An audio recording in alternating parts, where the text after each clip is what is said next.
നല്ല ടേസ്റ്റി ആയിട്ടുള്ള ഈ ചട്നി ഉണ്ടെങ്കിൽ മാസം മുഴുവൻ ഇഡ്ഡലി ഉണ്ടാക്കി തന്നാലും കഴിക്കാൻ ഞാൻ റെഡിയാണേ. അത്ര ടേസ്റ്റി ആയിട്ടുള്ള ഈ ചട്നി ഉണ്ടാക്കാൻ തേങ്ങയോ തക്കാളിയോ ഒന്നും തന്നെ വേണ്ട. അപ്പം നമുക്ക് ഇത്ര ടേസ്റ്റി ആയിട്ടുള്ള ഈ ചട്നി എങ്ങനെ ഉണ്ടാക്കുന്നതെന്ന് നോക്കിയാലോ.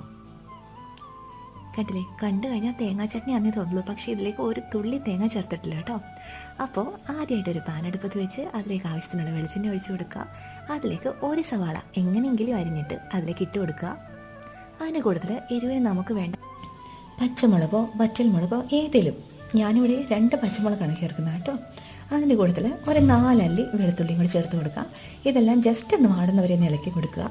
ഒന്ന് വാടി അതൊന്ന് സോഫ്റ്റായി കഴിഞ്ഞ് കഴിഞ്ഞാൽ അതിലേക്ക് 1.5 ടേബിൾ സ്പൂൺ പൊട്ടുകടല ചേർത്ത് കൊടുക്കുക. തേങ്ങയ്ക്ക് പോലെ ഇതാണ് ചേർക്കുന്നത് കേട്ടോ. എന്നിട്ട് ഇതൊന്നുകൂടെ ഒന്ന് ഇളക്കി കൊടുക്കുക. ഇതൊന്നും കളറൊന്നും മാറണ്ട, ജസ്റ്റ് ഒന്ന് വാടി വന്നാൽ മതി. ഇനി നമുക്ക് ഒരു 1-2 ടേബിൾ സ്പൂൺ വെള്ളം കൂടെ ഒഴിച്ച് ആവശ്യത്തിന് ഉപ്പും ഇട്ട് ഇത് നന്നായിട്ട് അരച്ചെടുക്കാം. നല്ല ഫൈനായിട്ട് തന്നെ